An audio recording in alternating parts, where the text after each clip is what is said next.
Hey guys, so this week we wanted to go over kind of a top 10 list of camping essentials that we have found. There's tons of top 10 lists out there, but this is just what we've kind of decided is our top 10 after last summer living in the canvas cabin tent for 4 months, and this year plan on doing it again. We grew up camping. And we still go camping on vacations too, even though we camped for 4 months during the summer. If you guys saw our Grand Island video, we took everything but the kitchen sink with us there. But yeah, so we love camping. We've been doing it This is quite it. a lot. So yeah, we just thought with the way current events are that a lot of you out there might be thinking about getting into camping rather than going to an amusement park or something. And camping is something we've taken for granted. We grew up doing it, and we realize there's a lot of kids out there, a lot of adults out there that didn't grow up camping or exposed to it in some way. So this is more for you guys, you veterans out there. You can probably skip this video. Since we grew up camping, it's not intimidating to us, but camping can be really intimidating to someone who's never done it before. The idea of, oh my gosh, you want me to take my family and go out into the woods with a few materials and spend the night? Like, why would you do that? But it's really, I have great memories of camping as a kid, and it's really not that difficult. I think if you Google camping 101 lists or top 10 lists or anything, you'll get a plethora of results all across the board. What people think is necessary for camping, what one person thinks is necessary is not going to be someone else's necessary. So um, this is just what, like Jake said, we found to be kind of the essentials for going out, and you may or may not have some of these items already. A lot of them you probably will. But our first rule of thumb is just do not overthink it. I think people get really, really overwhelmed when they see all of the camping gear for sale. If you go to like REI's website, it can be super overwhelming. You're thinking, oh my gosh, this stuff's going to break the bank, and there's so many items, but I need it to go camping, and it's totally untrue. You do not need it. So we just want to simplify camping for you and make it like as stress-free and worry-free as we can, so that you guys will feel empowered and confident to take your family out camping and make some great memories this summer, when maybe your Disney World trip got canceled for obvious reasons. So first off is a tent, obviously. My first tent was a little pup tent from Army surplus store. I don't remember how much it cost, but it was cheap. And but there's tons of tents out there. There's tons of reviews, tons of information on tents. Lots of variations. Yeah. The first tent we found for you is a Coleman Sundome tent, 4-person. Generally, we say you want to upsize 2 people. So for the 2 of us, we like a 4-person tent. It's not necessary, but just that extra room will provide so much more comfort. If it's raining, you can bring your bags inside. Just allows that, just the extra space does a lot. And we also have him, which he's like another person anyways. So that's what we like the 4-man. So this Coleman Sundome tent is only $90. It doesn't have a vestibule, so that's one thing that I would look for, and one thing that you're going to see is different in the tents is some of them have vestibules and some don't. So a vestibule just allows for some extra space outside of your tent that is covered. So we like to use our vestibule for putting our shoes in there so it doesn't collect dew, and you don't want to bring your shoes in the tent with you, and just keeping your extra gear, backpack and things, just stuff that you want sheltered from the weather, but not in your tent with you. So the second tent that we have a link to is this Cabela's tent that is $200, and it's actually the same exact tent that we have. It's got the vestibule. It was a Christmas gift from my parents, I think, but it's been a great tent. It's the one that we took to Grand Island. We really like it, but it is more expensive. So if you're just starting out or you're not really sure if you really want to get into the camping thing, the $90 tent might be a great option. It's got great reviews. One thing that we would suggest is if you know some people that are into camping, maybe just ask them if you can borrow their tent for your first time. There's no need to go out and drop $500 on the most expensive tent there is. Just maybe borrow one, or look at Facebook Marketplace, look on Craigslist. There's all kinds of good deals out there. But a lot of people that are into camping have multiple tents. It's true, for different reasons. Yeah, so just check it out. There's 3 season, there's 4 season. Obviously 4 season. If you don't plan on camping in the wintertime, don't bother spending the extra money. Yeah, it's not necessary. Yeah, so yeah, just ask around, or like she says, Craigslist, I don't know, Facebook Marketplace, but there's definitely other options out there for a cheaper way to pick up a tent. Yeah, don't get overwhelmed by searching for tents on REI or on Cabela's and think, oh my goodness, I don't have this money to drop. But on the upside, when you do make this initial investment into camping, your vacations all of a sudden get a lot cheaper. A campsite is a lot cheaper than a hotel room or than a cabin on a lake or something like that. So there is going to be a trade-off later on as well. But again, it does not have to be expensive at all to get into camping. Okay, so for the next item on our list is a sleeping pad.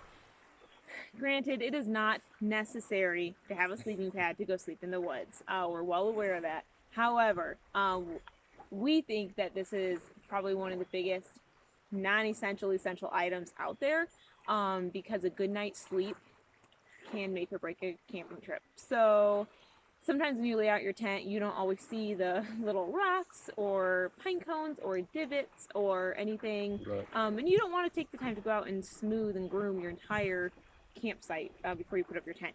So a sleeping pad, we think, is essential. They are all over the board on how much they cost. So we put a couple of links in the description below for you, but they range from $38. The Coleman self-inflating pad with the attached pillow is actually very similar to the pad that I have.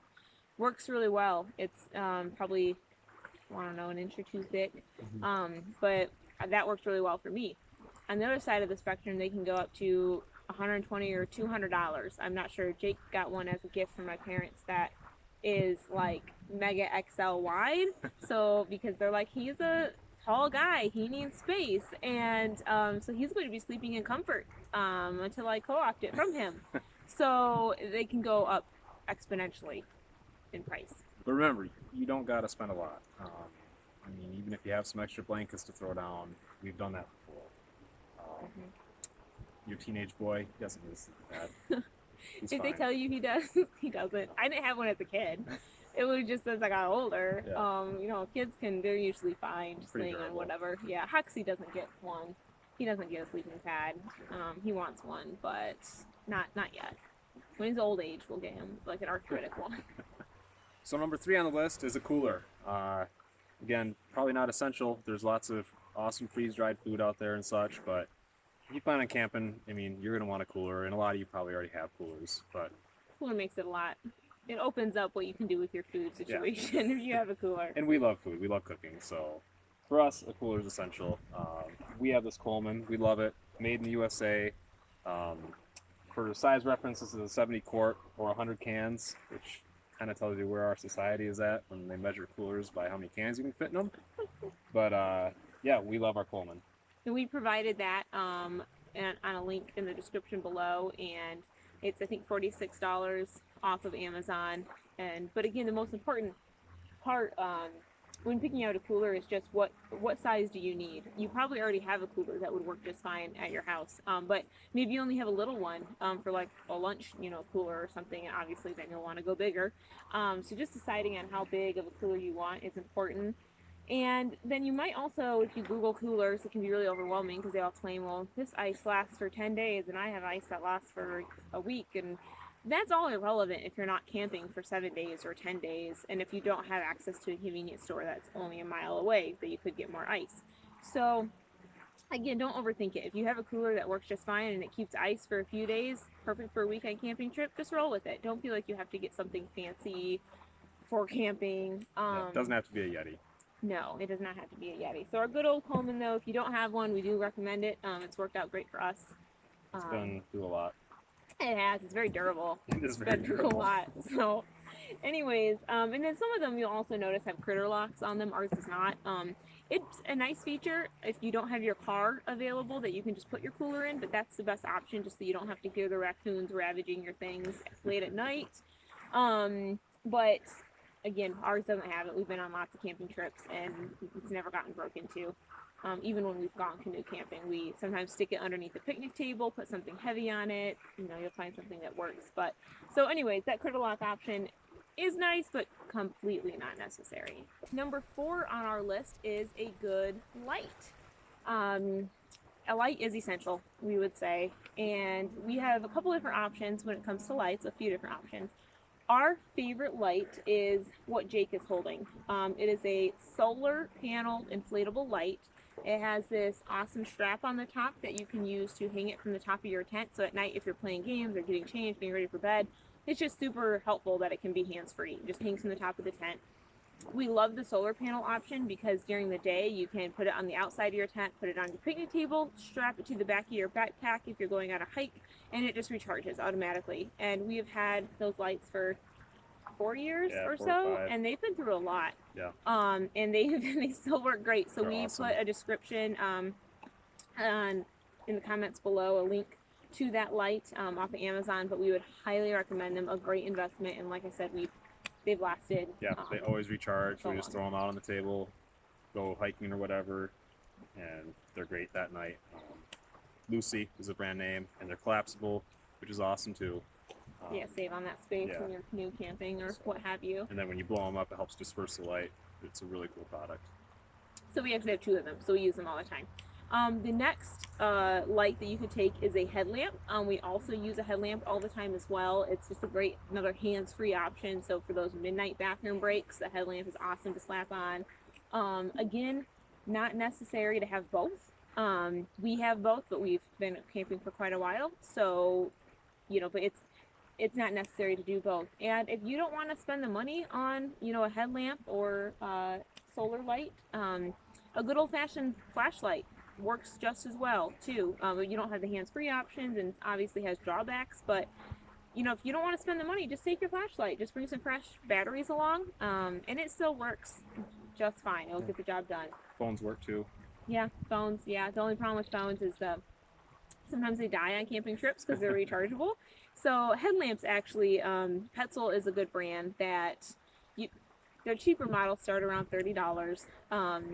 And they're starting to make rechargeable headlamps that are a bit more expensive. And while that seems really nice, like your phone, you don't always have a way to recharge your electronics on a camping trip.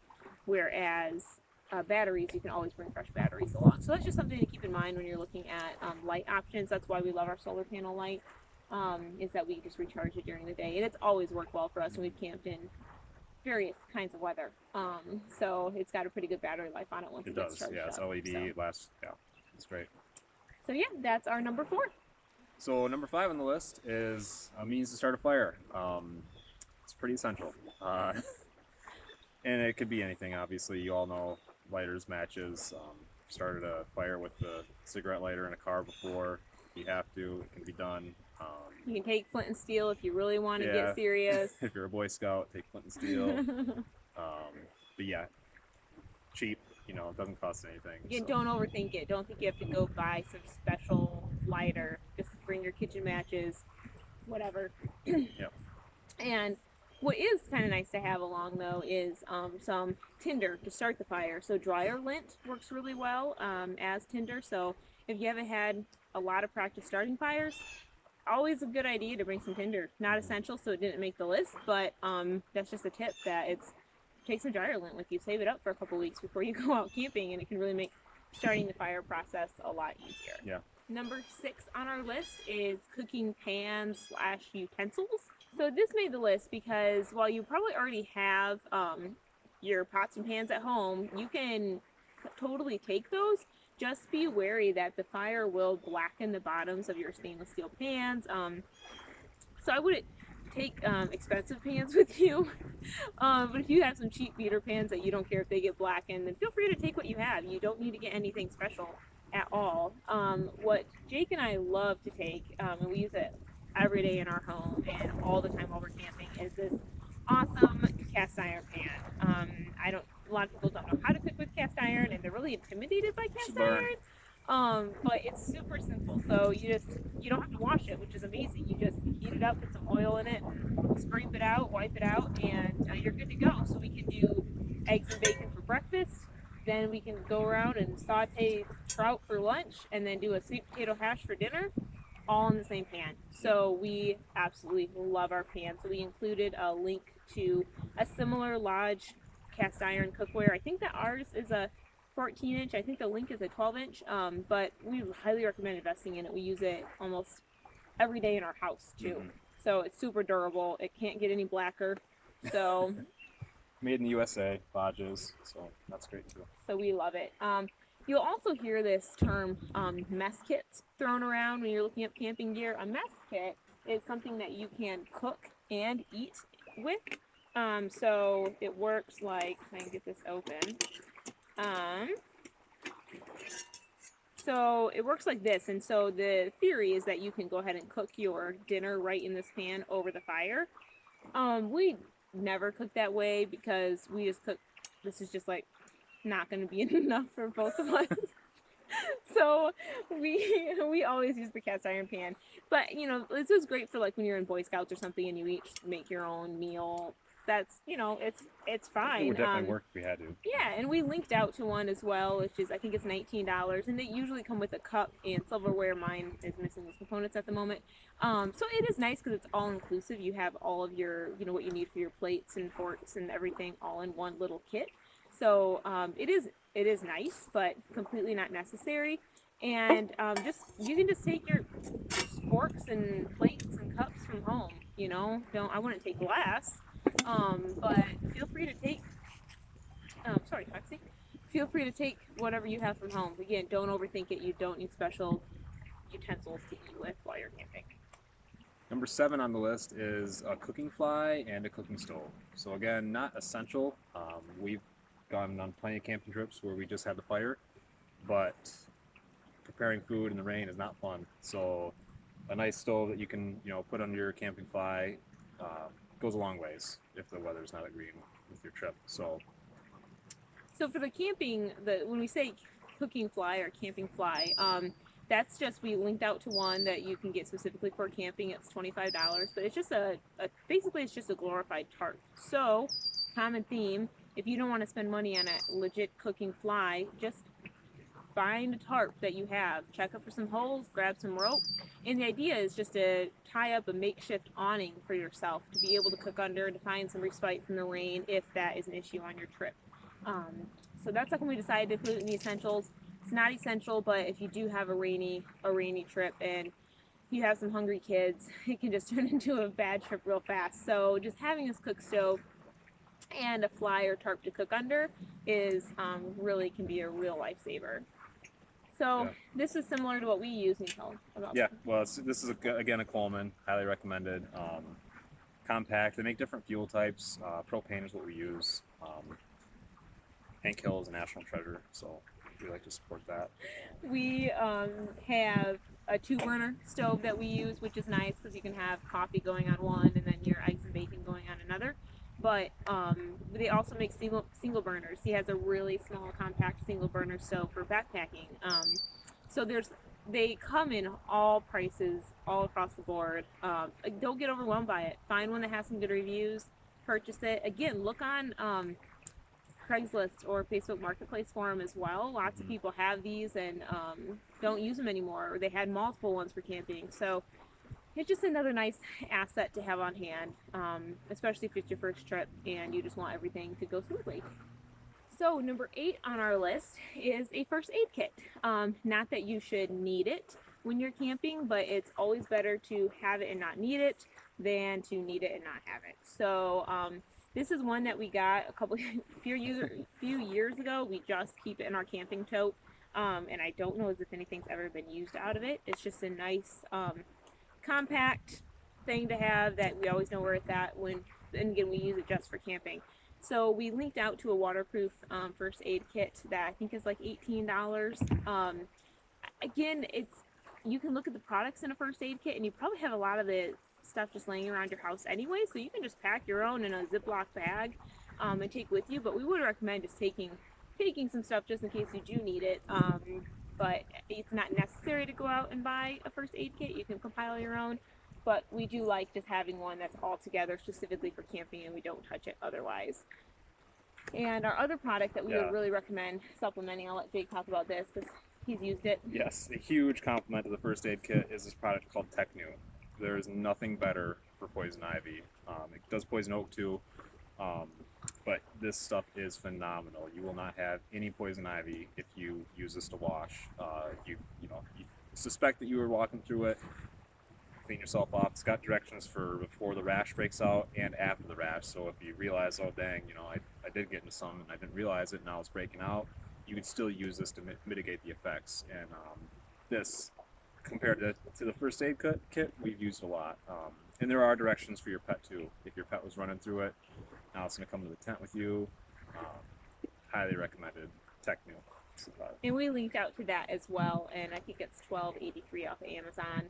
Again, not necessary, but it's a great compliment to your first aid kit. We also really like to take tea tree oil and lavender oil as part of our first aid kit as well.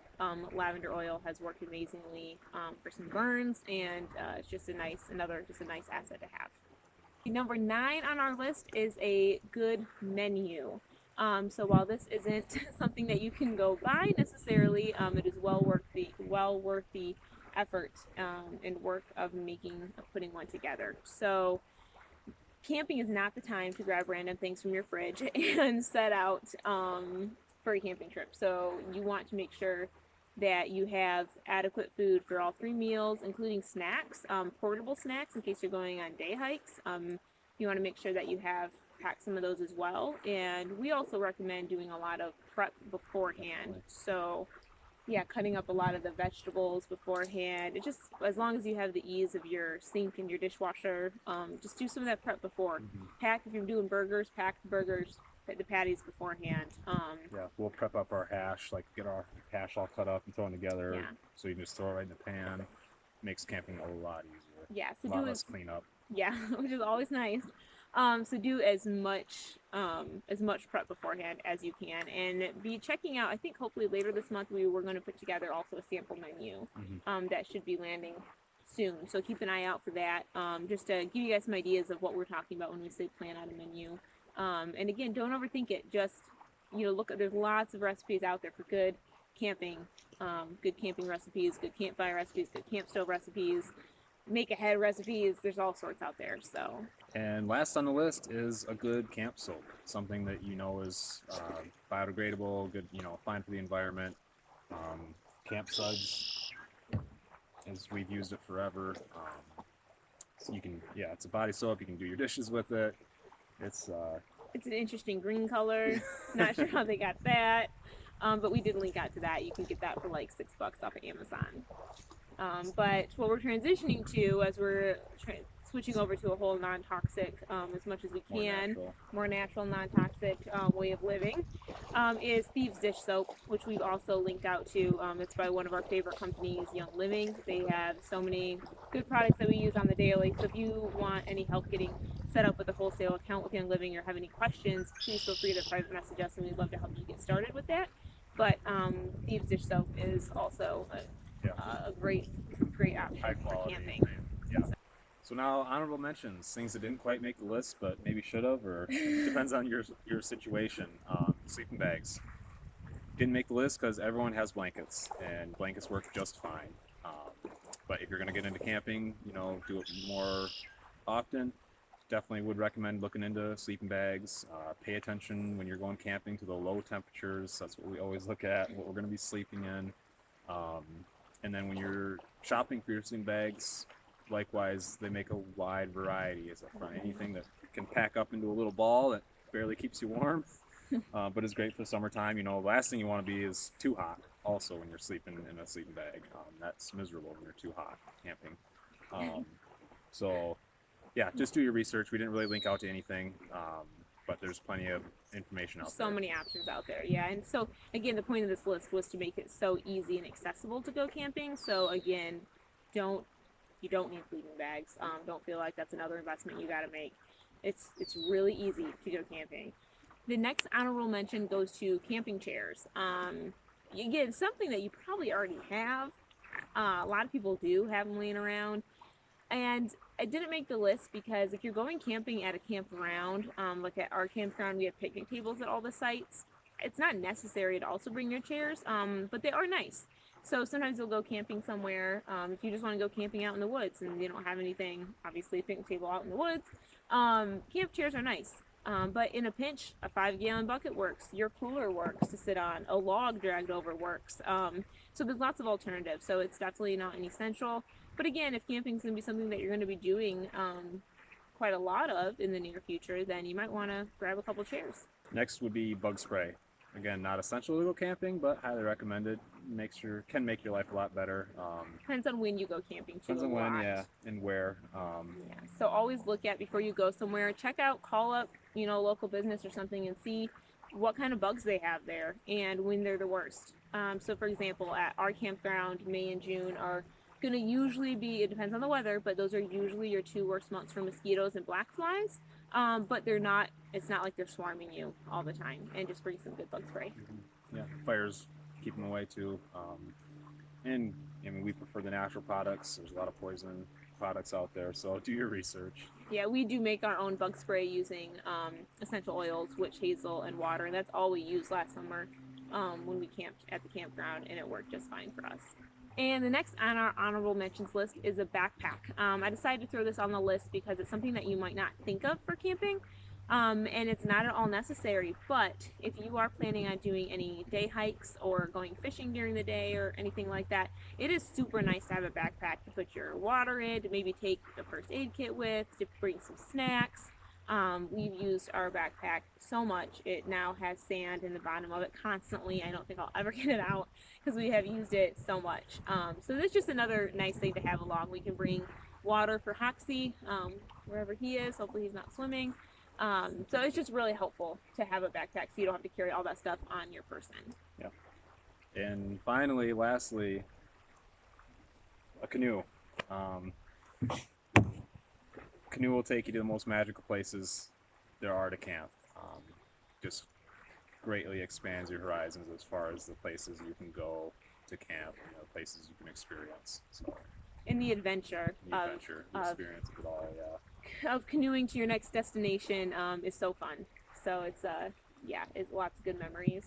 So that's why we prefer to go canoe camping when we are looking for vacation spots every year. It's always where can we canoe and camp. So it's a lot of fun. Hope you enjoyed. If you have any questions, please ask them. Throw them in the comments. Any comments. And any veterans out there that watch this, and please put your suggestions in the comment section below. We'd love to hear what your ideas are. We're pretty young yet, so we haven't gone camping as much as some of you have. So please feel free to contribute, and just don't feel intimidated when you go out camping. Just go try it. It's so fun, and I'm sure your family will thank you. And the memories that you're going to make are really something. And lifelong lasting. And it's so easy to unplug when you're in nature, which is awesome. When you're out camping, no devices. A lot of times you don't get cell phone service. And it's phenomenal. So families can really reconnect with each other and sit around the campfire and not be on their phones and on their Game Boys or whatever they have now. I guess Game Boys are kind of outdated. But anyways, so it's just a really great bonding opportunity for a family, and we'd really highly recommend that you guys try it out this summer. Thanks so much.